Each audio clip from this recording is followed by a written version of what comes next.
Get started. Dave, welcome to the show, White Fence Living Podcast, and welcome to your podcast studio. Thanks. Welcome in and welcome in. Yeah. Yeah, I appreciate it.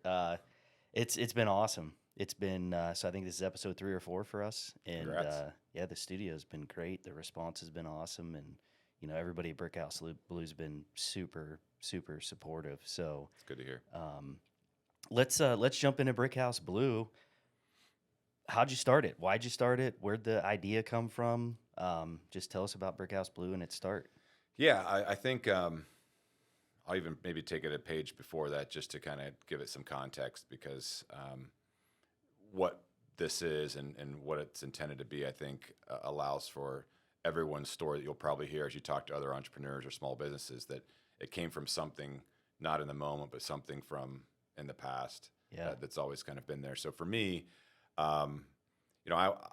going to college, I was there for all the other reasons besides why you're probably supposed to be there. I wasn't a school guy. I was more of a, what does the world teach you? What do cultures teach you? What does just everyday success look like? Where are there problems? Where can you find solutions? And so I spent a lot of my time in that space, and so I probably wasn't the right person to go to college. I was probably somebody that should have just started into the real world right out of high school. But I went there for sports, and so it led to finishing my education, et cetera. But my point is, I ended up being in the career of recruiting, which, again, there isn't a degree for that. So I came out and was in staffing in an agency world and rolled myself into the corporate side for about 20 years. But the whole time in being involved in that, I was really there to help people. Recruiting is identifying talent, understanding people's core behaviors. Who are you? How are you wired? And then how do I get you to the right position versus the position that you applied to? And so in all that, I was always in the back of my mind thinking, what else do I want to do while I'm helping these people? And so I always was doing, and we can talk about it later on, AAU basketball along the way for the past 17 years after work, again, helping young kids. But when I left in 2015 from Discover Card, it was finally that blank slate of now what? And to continue on that algorithm of helping people, the next step was like, how do you help businesses, right? And so the idea was, well, what if we created our own space that would allow businesses to think the way I've always thought, like, hey, where if you could have an actual space to let your brain get away from the everyday norms of society and think just a little bit different. So started the concept of Brickhouse Blue with my partner, Cid Romberg. She was also a former executive on the marketing side at Cardinal Health. And her son had played in AAU with my son. And so we had a conversation about having our own space and what that could look like. And so we sat down, put a business plan together, and that was in 2016. And here we are. Wow. So. Yeah. So where'd the name come from? I got Brickhouse Blue. Yeah. So it all kind of ties together. So as an AAU program, every year when we would launch our new season, I would come up with a theme to put on the back of the practice jerseys that was kind of a reminder. And I kind of stole it from Urban Meyer when Urban Meyer was at Ohio State with football. He always had a different mantra. And so the one year we put on the back brick by brick. And the moral of the story there is to help parents understand that little Johnny and little Sally aren't going to the NBA or WNBA tomorrow. So let the process take place. Let us help build your son or your daughter brick by brick and let them become who they're supposed to be, which again, back to recruiting. When you're interviewing people, you know that people are who they are. They're wired a certain way. They were born with certain core behaviors. Don't make them something they're not. Yeah. And so I always believed in that concept of, brick by brick, step by step.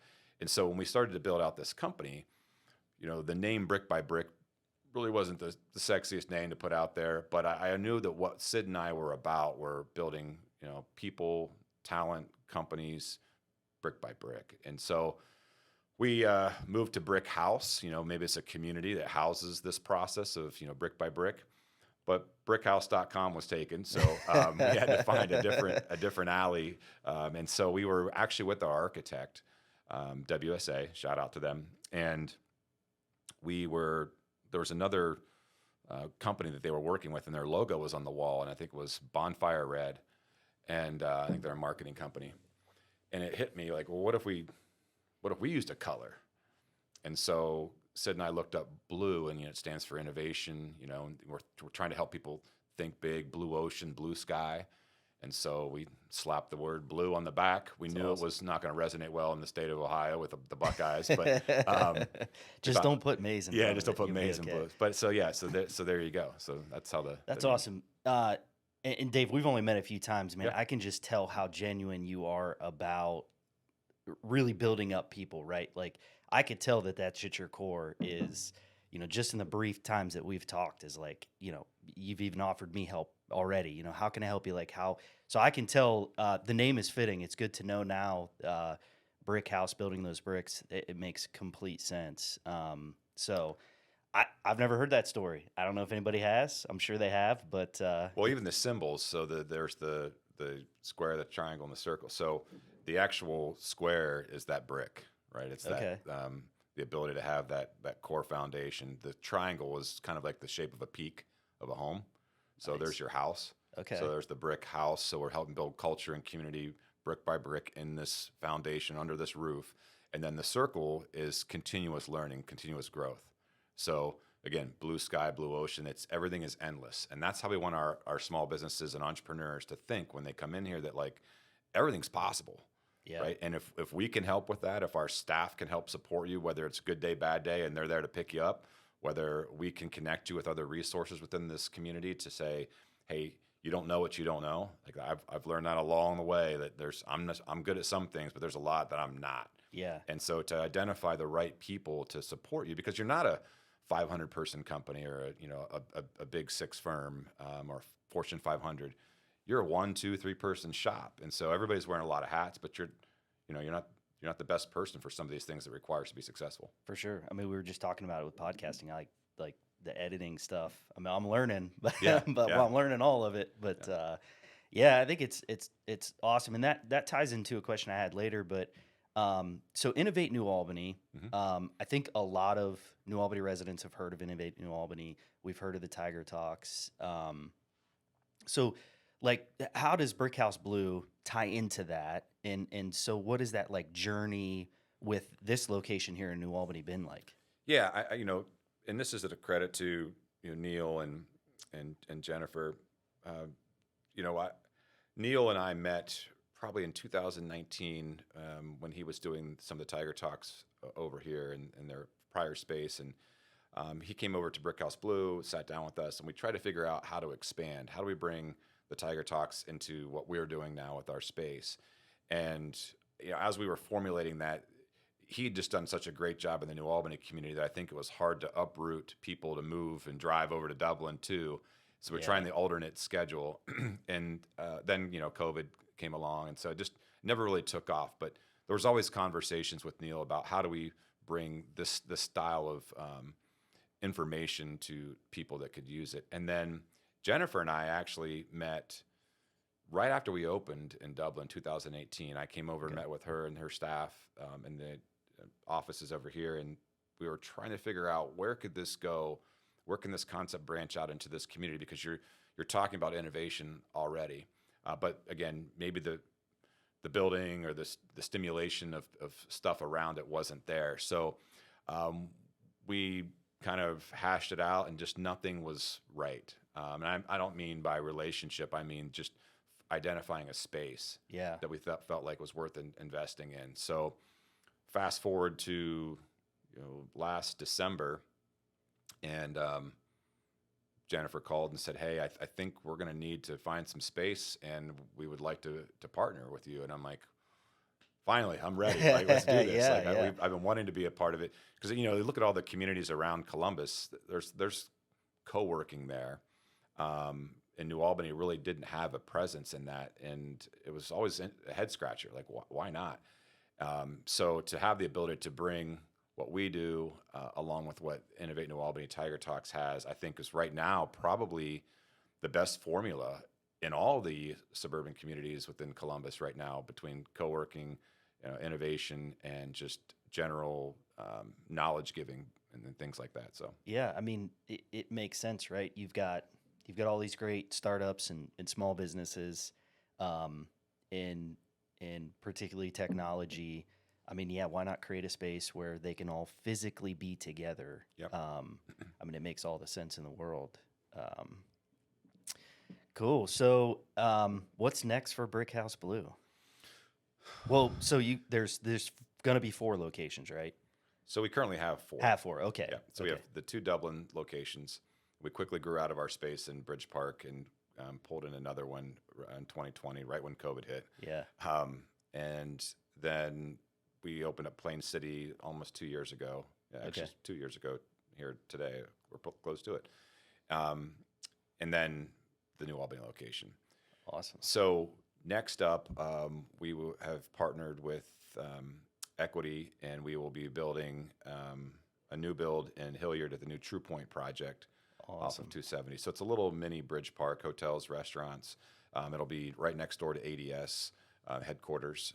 They've been a great partner with us at our current Dublin location, hosted a lot of meetings there.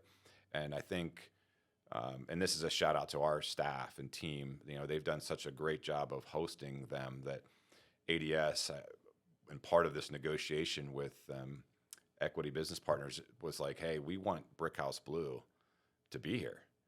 Yeah. So however that could look, we want them next to us. And so that was great to hear. And speaking with Steve Wathan and Austin Wathan about coming into their project, is to know that we wanted to be there, but we were also wanted at the Yeah. same time. So Yeah, it's funny as I bring people in to see it, and it's like you walk in the space and you're instantly like, man, I could see myself using this. Like this makes sense. Like Yeah. this is. So I'm not surprised that people that utilize the space, see the environment, the culture around it, that they want to be a part of it. I mean, it's kind of infectious. yeah, I mean, we're not perfect. I mean, I don't think anybody will claim that they are. And you know, this is our 8th year, and so over time we've learned a lot. Do I wish we could start over and do some things differently? Absolutely. But I think what's been great about our team is the flexibility that they have to know that we're always going to be changing. We're never going to just stick with the standard of mediocrity or status quo. And so we've done, I think, a really good job of finding all the small things that make a difference in somebody's experience with us at Brickhouse Blue, whether it's a meeting or a coworker or office user. And so now we've kind of created these perfect formulas to take into new spaces, not just from once we open the doors, but prior to that, how the space is built out. What do people really want? What's the future look like for co-working versus just, I think a lot of spaces just plug and play. Yeah. It's a current space, paint the walls, slap some furniture in there, put somebody at the front desk, and let's hope it works. That's just not who we are. No, I mean it's definitely. I've been in other co-working spaces. It's not the same. It's just not. It's not your typical co-working space. Not that I have a ton of experience in them, but Yeah. there's a few I've been in. This one's definitely different. So, let's talk AAU basketball or youth sports in general. Yeah. So I've got 4 kids that all play youth sports. I coach all of them. So I'm coaching softball, lacrosse. I'm coaching wrestling, football. So I know how big that your AAU program has got. Just tell us a little bit about that. Yeah, so I started our current program, which is Midwest Basketball Club. It was Mid-Ohio Pumas for many years and started in 2009. So I started with my oldest son when he was in 2nd grade. He's now graduating from Miami this next weekend. Wow. Congrats. Thank you. So you can kind of see where the journey started and where we're at. Yeah. Really it was just one team of kids that were baseball players, and we were coming out of the baseball season, which was like T-ball or something like that, and a great group of families. We enjoyed being together, hanging out, taking the kids to restaurants, and being adults.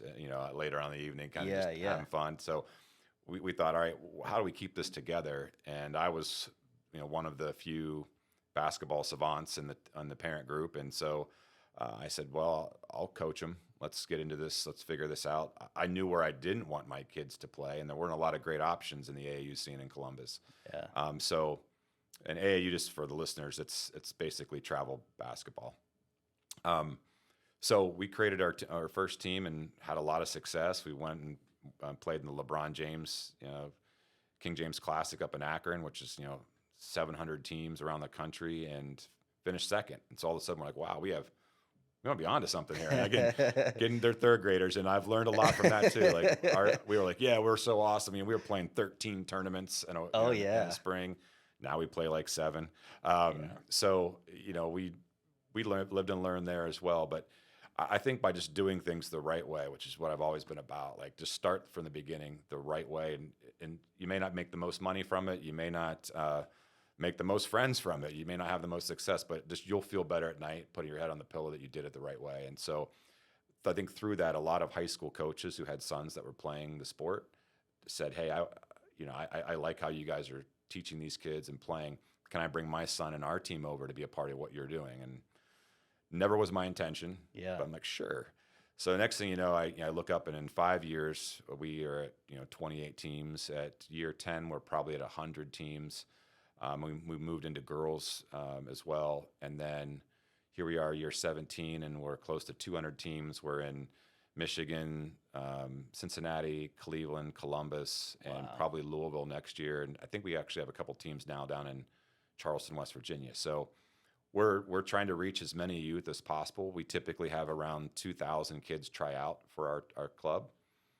So I think the word's gotten out that, and we try to target, and I hope this doesn't offend anybody, we target the moms. For sure. Because we know that a lot of times they're the ones that are involved in getting them to and from, or planning at least for the family.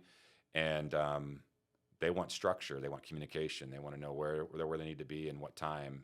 And they want to make sure their kids are taken care of and they're safe. So I think that's a big reason why we've grown to the level we've gone. Are there other programs like it? Like, were there other big programs like that? I mean, at the time? There were other programs that were sponsored by, Nike or Adidas. We are now an Adidas-sponsored program, and we're one of the largest in the country.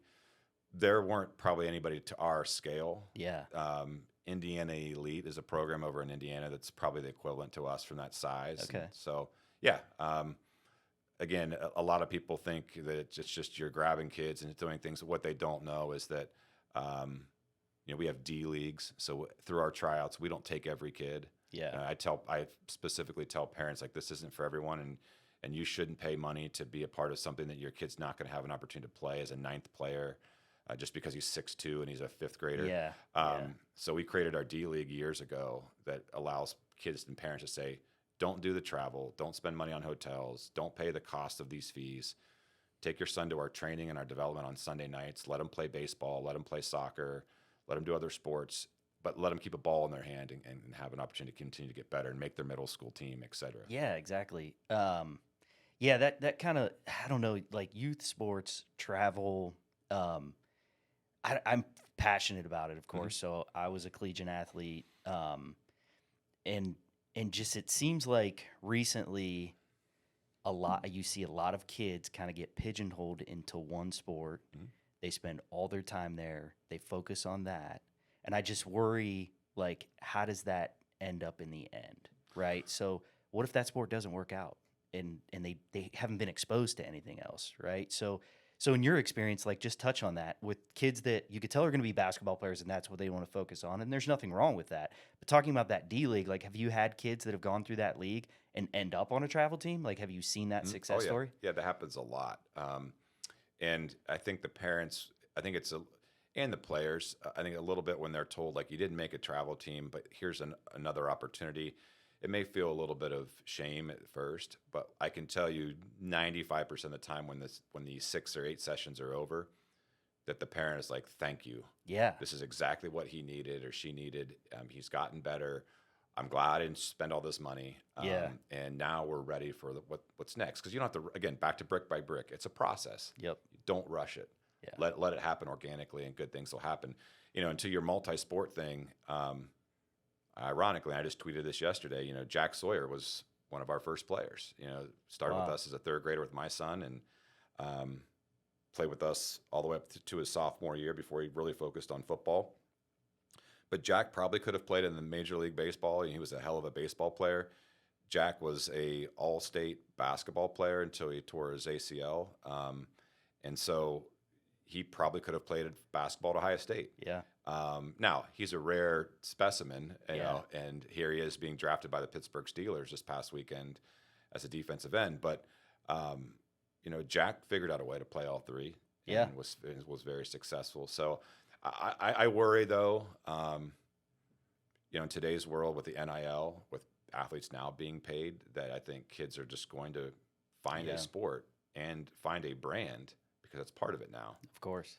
Social media, Instagram, reels, videos, it's all part of it.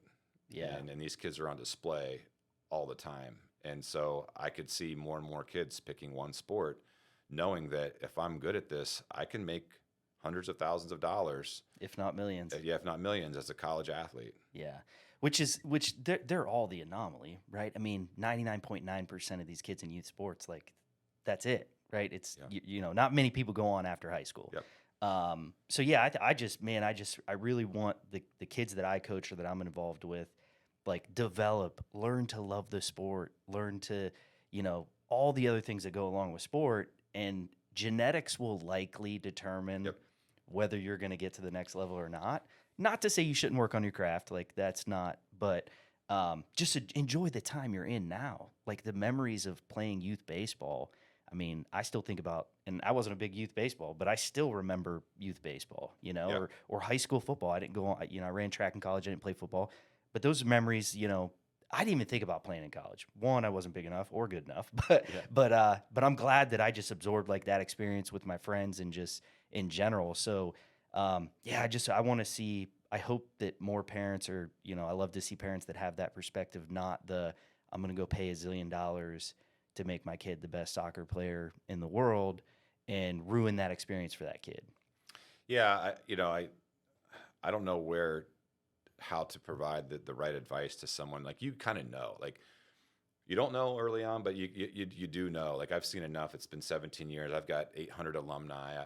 I know at 7th grade, Yeah. unless a kid changes his body and changes, you kind of know, like, that's a Division I athlete. Yep. And the others, I'm not saying they're not, but they got a lot of work to do. And to tell them that would be crushing a dream. And I'm not about that. I wish if parents or players would say, just give me an honest evaluation, and you can give it and let them do with it what they want. But no one wants to hear that. Yeah. Right? Like, if your kid's going to be 5'10" in basketball, just look at the metrics, look at the data. I mean, Yep. and that's what's great about college sports now, is that you can look that up. You can see the number of guards that were below 6 foot that played Division I basketball. Not a lot. No. And so you've got to have something else. And it's not to say you shouldn't play basketball in high school. Yeah. I'm all about winning state championships. Like, I think the focus should be that. And if you're good enough because of your success in high school and you can play in college, awesome. Yeah. But to go after it just to be a college athlete, I think is the wrong approach. Yeah, I couldn't agree with that more. You know, my son Vinny. So my wife and I are very big. My wife's a little Italian girl. I'm 5'8", 5'9" on a good day. And, like, I tell my son, and I don't know if this is the right thing or not, but I tell him, like, you go to New Albany, it's a Division I school. Look at your parents, look at your grandparents. Like, you're not gonna be a big kid. You know, I was 160 soaking wet in high Right. school, and I tell him that so that he understands how hard he's gonna have to work to do it. I'm not telling him he can't do it. I'm just saying you're not gonna have it as easy as you know, some other kids, because you're not gonna be as big. So you're gonna have to work twice as hard. You're gonna have to learn the game. You're gonna have to, you know, and so right now, like, he does workouts every night, every single night. He's doing sit-ups, push-ups, crunches. Yep. We're doing, like, speed training. Like, he's working his tail off now, and I just keep beating it. Like, I just keep telling him, you're just gonna have to work that much harder, Yep. and maybe get a shot, Yeah. right? Yep. Well, if anything, the worst thing that happens is he put in discipline and work ethic, right? Yeah, and that's going to exactly. make him a great, you know, Yeah. leader, a great husband, a great, you know, employee, and those are attributes you can't, you know, it's hard to make somebody have later in life. For sure. Well, I could go on sports forever. Yeah. Dave, I appreciate your time. You know, when the idea of the podcast first came up, and it was like, all right, we got to get podcast equipment. I'm like, that's maybe that's not the best way to do it. And so then I learned that this was here, checked it out. Nia gave us a tour. I was like, this makes complete sense. And I told Nia, I was like, well, like, who founded this? Like, how did this start? And she's like, oh, Dave. You got to interview Dave. I'm like, that'd be great. So you're the first person we thought of for the show. So I appreciate your time. Yeah, no, I appreciate you having me. And again, I want to make sure that I'm here representing Brickhouse Blue. My partner Cid, she's doing some traveling. She is an equal entity in the success of this, and probably even now, even in the past couple of years, my wife Susan has taken the reins of the operational side and Nice of this to allow Cid to do other things with her side career, for me to work on expansion in other locations with like Lancaster coming, Findlay coming, hoping to get a deal done for the Estrella building downtown. So I think it's important to know that Brickhouse Blue just isn't. I'm the speaking puppet right now. Yeah. It's not just me, and and to our staff, like you've experienced it. At least even the New Albany staff, but the Dublin and Plain City team as well. It's just we couldn't be more pleased and fortunate to have the type of people that we have representing our brand as Brickhouse Blue. Yeah, it's awesome. Dave, thanks again, man. Appreciate it. Appreciate it. Thank you. Yep.